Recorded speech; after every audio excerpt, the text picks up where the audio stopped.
Okay guys, here we go. Over here tripping. Alright, as you can see, I have 0 to minimal, maybe a little bit, but I think this is just, I think it's not that it's too tight. Well, there you go. Look how tightened up. I took 1/4 inch off of that yesterday or the other day. There you go. So I may have to take another 1/16 off on the joints. Golly, everything is hot. They won't even move right now, and I loosened them. So, but there you go. The rail. Now somebody made mention of, let's see how there's play in there.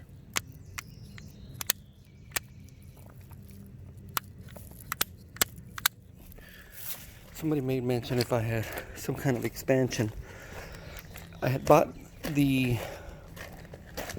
vice grip with a hole for the drill points, which that worked out okay, but I wore it out and beveled it out, and it started drilling the holes off a little bit.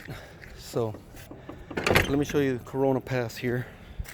That's what I named it. Yeah, punt intended, so to speak. So here's what I did here. Simplified it. I went and bought pressure treated 1x6s and just did the best I could here to see if it's gonna work. If it works, then I may leave it. If it doesn't, I'll cut the concrete. But there you go. And I glued it down with some liquid nail as well, some anchors.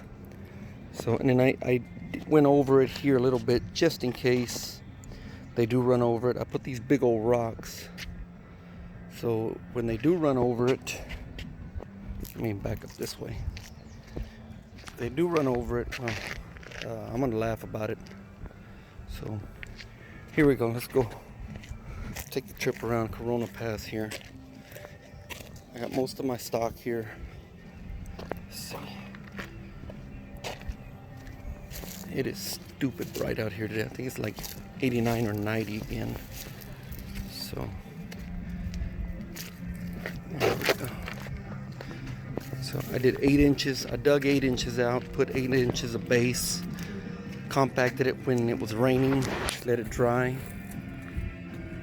and I couldn't even drive a stake through it. So here's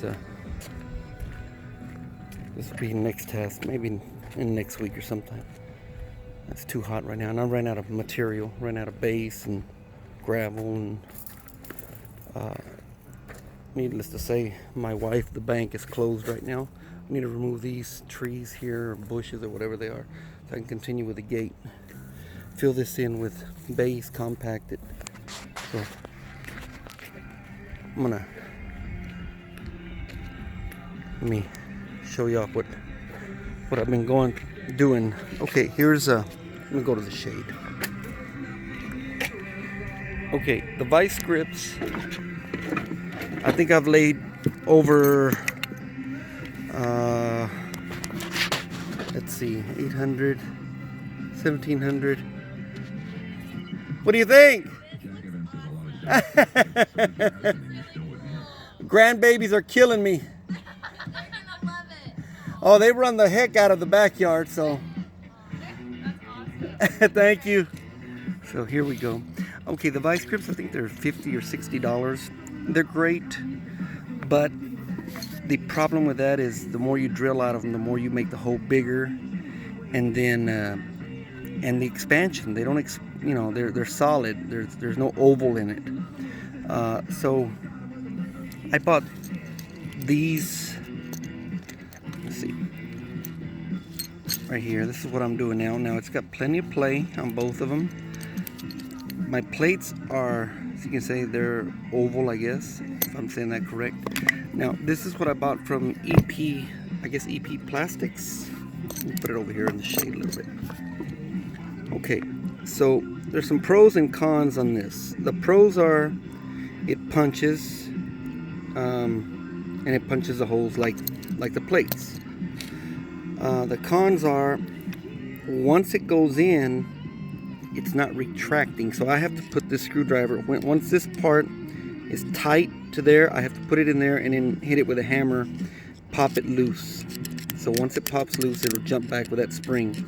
But until then, I've put oil, I've put WD-40. I'm hoping it just needs to wear and tear a little bit. I don't know. Also, one side punches more than the other.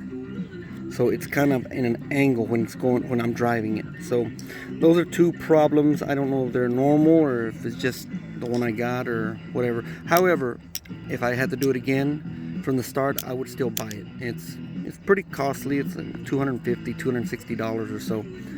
But it's well worth it when it works right. And it does for the most part. It just, you got to unscrew it, then you got to put the screwdriver there and pop it loose. And then plus it's driving, this side drives in more than this side. So other than that, it's a good product. There's not too many products out there to do the job, so I can't complain too much. Maybe they'll address those two issues. Now, I think I got these bolts, or these U-type bolts from IKEA. I'm not 100% sure, I don't remember, but they're nice. They're very, they save time. They're spaced right, and they work good. There's only one problem. Let me see if I can find one of the to show you. Let's see where we at. Okay, here we go. Okay. Do you see that? There's not enough beef. This is still tight right now. What I do is I tighten them down tight. I lay down all the track. Once it's all screwed down, then I come back and loosen them. This one I just barely put this section down, so it's still tight. So there's a little bit of thread. However, when I loosen them, there is little to none on the nylon. So that's probably going to be a problem in the future. I wish they made them an eighth bigger, or longer, should I say. So if they made them an eighth longer, I think it'd have more meat for the nylon to stay on there. So overall, they still work. They're still good. I haven't had them long enough to know if they're going to fall apart, or the screw's going to come off, or whatever. So there you have it. Corona Pass in the making. Put my new rocks there, so if they're going to tear it up. I just transplanted this bush. I'm trying to make it look real nice and scenic. And let's go to the street.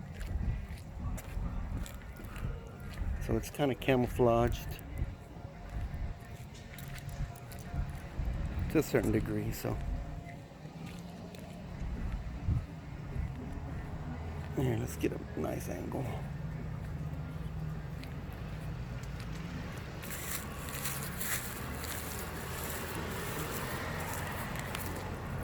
That's kind of view from the street. So, well, there you have it. Making progress here at SALSA Tracks in San Antonio on the front pass of Corona Pass.